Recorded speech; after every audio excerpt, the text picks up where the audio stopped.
What's up everyone, and welcome back to the Fight Night MMA. Today let's get started with Conor McGregor confirms White House fight for America's 251st celebration. Conor McGregor announces that his White House fight is officially finalized. He says the deal is signed and delivered and will take place as part of America's 250th birthday celebrations. McGregor adds that he has been in close contact with Dana White, praising their ongoing collaboration. Is this a done deal? You're in? Done deal, signed, delivered. It ain't a negotiation. Wow. It's a done deal, signed, delivered. McGregor will compete in the White House for UFC's for the America's 250th birthday. Did you talk to Dana about it? Dana's got to sign off, I would imagine, no? Me and Dana are in constant communications. We've done incredible business together. I'm the highest generating fighter of all time in the Ultimate Fighting Championship. They've just signed a breathtaking deal with Paramount where we go to cable TV. $7.7 billion that deal was approved for, and ready to rock, baby. Bring in the big dog, the Mac. Conor McGregor revealed that he had plans to isolate himself for 6 months in preparation for his UFC White House bout next year. He says his phone will be turned off to eliminate distractions, allowing him to focus entirely on training and executing his plan. I have 8 months and change out to the White House event. It's a 6-month operation. I consider it a 6-month operation to get ready for this bout. Period of isolation for sure, where the phone will not be answered. All my people involved with me understand that it is coming. And as I said, it's a 6-month operation. I'm under no illusion of what lies ahead of me in my preparation efforts. The phone will be switched off and the work will be executed. That's my focus right now. I'm just eager to climb the steps into being ready for my return. There's a lot at stake and I'm very excited at the opportunity. I was right there with my last one. I was in incredible condition. Just a slight lapse in concentration led to an injury. I wish to correct that and show what I'm about. Jiri Prochazka uses a distinctive training method where he sprints with his mouth and nose closed. This intense approach pushes his endurance and tests his limits by restricting his breathing during workouts. This is like my own upgrade for the oxygen advantage breathing. The exercise for 40 seconds right now is like sprint without breathing. So no mouth breathing, no nose breathing, and everything has to be like closed. So that's why I have to close my nose. So this is it. I'm fighting Khalil Roundtree, and he's very dynamic fighter. The Muay Thai basement. I'm sometimes literally the same in these things, so I like to be dynamic, hard punches, hard technique, flow in the movement, so I think this will be great. Robert Whittaker says Magomed Ankalaev possesses the skills to defeat Alex Pereira, unlike many of Pereira's past opponents. He explains that while Pereira has dominated his previous challenges, few in the division combined wrestling and mixed skills at Ankalaev's level, making him a serious threat. Ankalaev has the skill set to beat Pereira. Because you look at Pereira's opponents that he's fought, he's ran through them, but those dudes weren't the guys to beat him, I don't think. Like, I think Jan was a good shout to beat him. And we saw how close that fight was. I mean, exactly, you know what I mean? So again, there aren't a lot of those heavy wrestle mix guys in the division at this moment. Robert Whittaker believes that if Daniel Cormier had fought Alex Pereira at light heavyweight, he would have dominated. He says DC's style and strength at that weight would have been overwhelming for Pereira, noting that only fighters like Cormier and John Jones truly ran the division during their prime. I have Ankalaev as well. I think stylistically he's just the antithesis to Alex. So I have Ankalaev as well. You know what I was thinking just now, though, before we jump into the co-main? You know who would have given Alex hell, dude? DC. Light heavyweight DC would have ran him over, I reckon. Like, Jones and DC ran that division, and there wasn't really anyone to take their spots. No. You know? Curious, but Alex and Ulberg, perhaps. We're going to talk about it. A little bit of tease. Michael Bisping believes Magomed Ankalaev will have the advantage over Alex Pereira, using his wrestling to push Pereira against the fence and maintain control. He expects Ankalaev to land significant shots while staying aggressive, continuing the pattern from their first fight. Bisping notes that Pereira is tough, with a strong kickboxing background and a solid chin. but Ankalaev's versatility and ability to pressure in multiple ways could overwhelm him and create more paths to victory. Who wins this fight? I think it's going to be the same way. I think Magomed Ankalaev, because of the wrestling, will force Pereira back up against the fence. I think we'll see a lot of control time. I think we'll see Magomed Ankalaev landing some big shots just like we did last time. I think it's just going to be a continuation of the first fight, round 6, 7, 8, 9, 10. Will it get to the 10th round? I don't know. Alex Pereira is not an easy man to finish. Of course, he's got an extensive resume in kickboxing. He's got a solid chin. He ain't no pussy, and he ain't like been knocked out. He's not damaged goods or anything like that. The reality is, styles make fights, and Ankalaev can take his shots, he can land the shots, he can take him down, he can pressure him, he's got more ways to win, and that's going to overload the mind of Alex Pereira. Michael Bisping believes Magomed Ankalaev will use wrestling and striking to stay the champion. He feels Magomed Ankalaev isn't just a typical Dagestani wrestler, he's a complete fighter who knows how to mix combat skills effectively. Bisping believes Ankalaev will inflict most of the damage with his hands and ultimately get the job done, remaining the champion. Ankalaev isn't your typical Dagestani wrestler. The man does combat sambo. He's Dagestani. He knows how to wrestle, and that will play a factor. I think the most damage is going to be done with the hands, and I think Ankalaev does get the job done, and he will remain the champion. Belt is on the line, ladies and gentlemen, tomorrow night for PFL Road to Dubai Champion Series lightweight world title. Paul Hughes and Osman Nurmagomedov live in Dubai.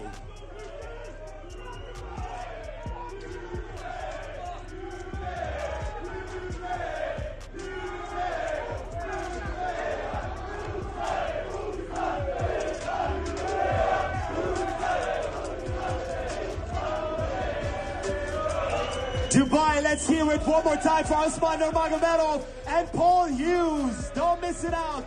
Tomorrow night live from the Coca-Cola Arena.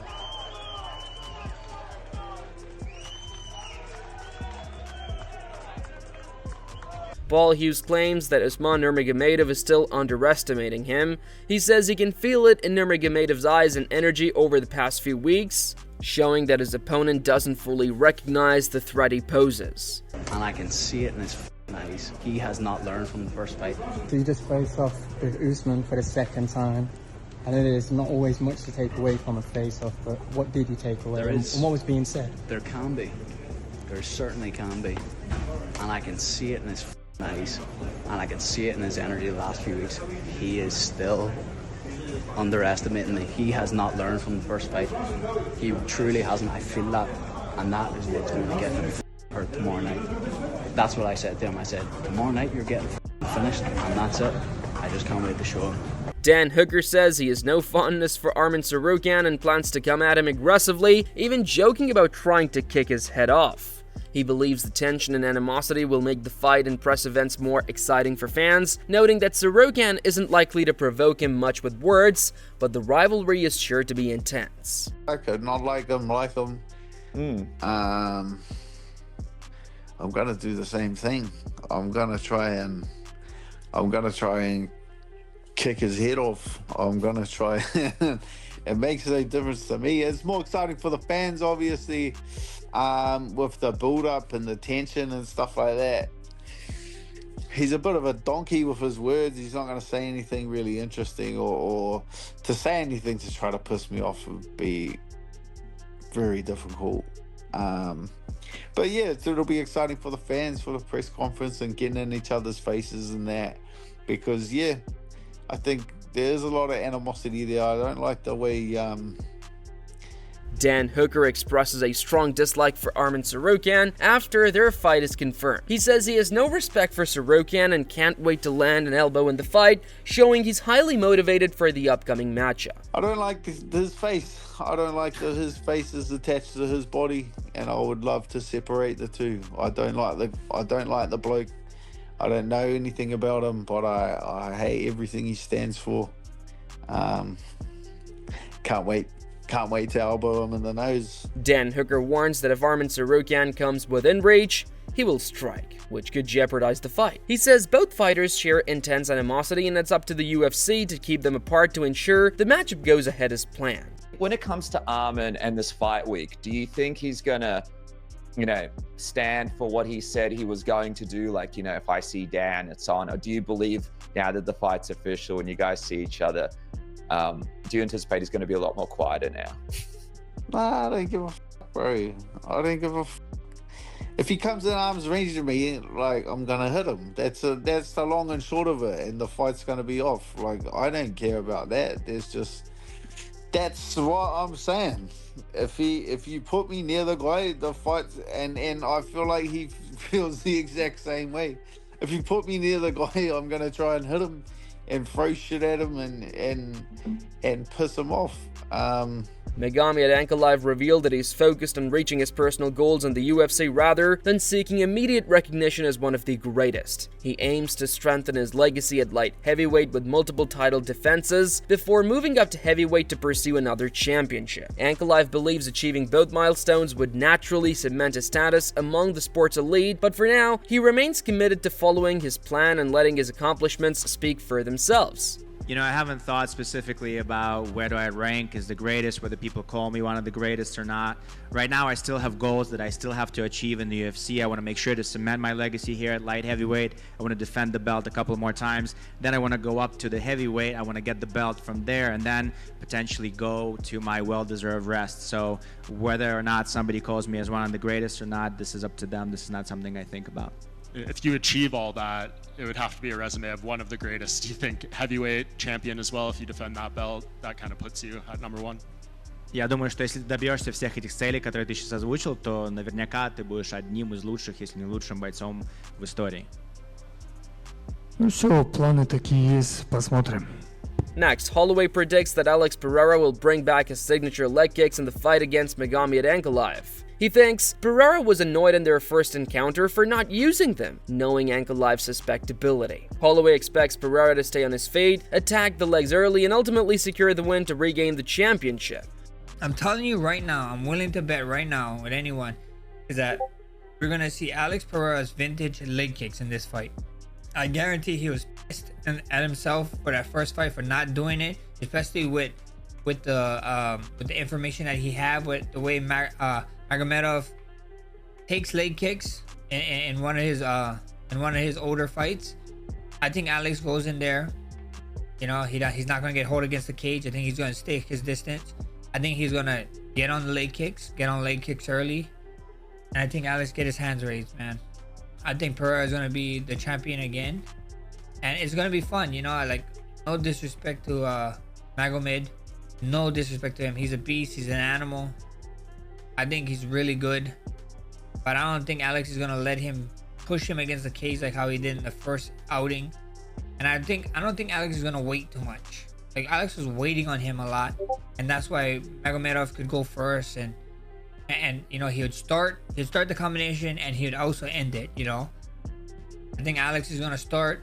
I think he's gonna come out early, super early with leg kicks, and I think so we're gonna get an Anu for this main event, man. Khalil Roundtree Jr. praises Merab Dvalishvili, describing him as a massive ball of energy who remains genuine despite all the attention. Roundtree adds that being around someone with such rare qualities is truly inspiring. How's it been able to be peaking with Merab at the same time in camp, just watching his preparation for his title fight? Oh, it's been interesting. Yeah, Merab is a different animal.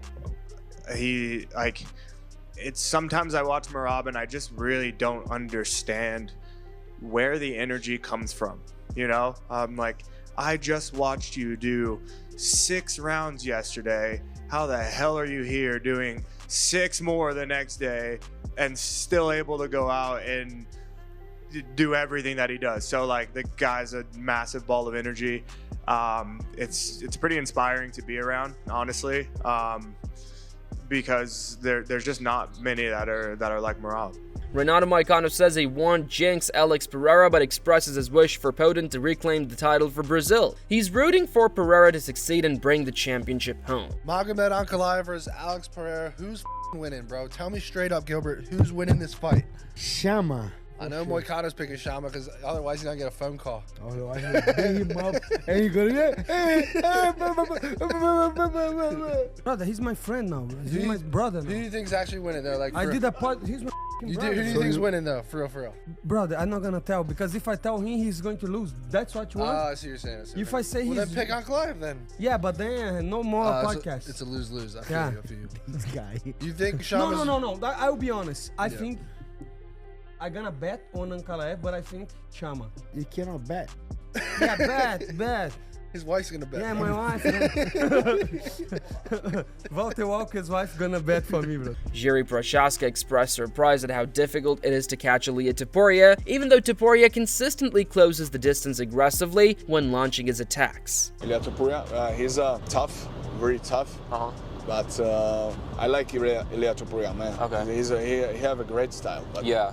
But I really don't understand how nobody can catch him. Catch him? Yeah, because every time he goes so close for the attack, for the body or body shots or every attack he goes really close. Yeah, he does. Anybody like just to really catch him like.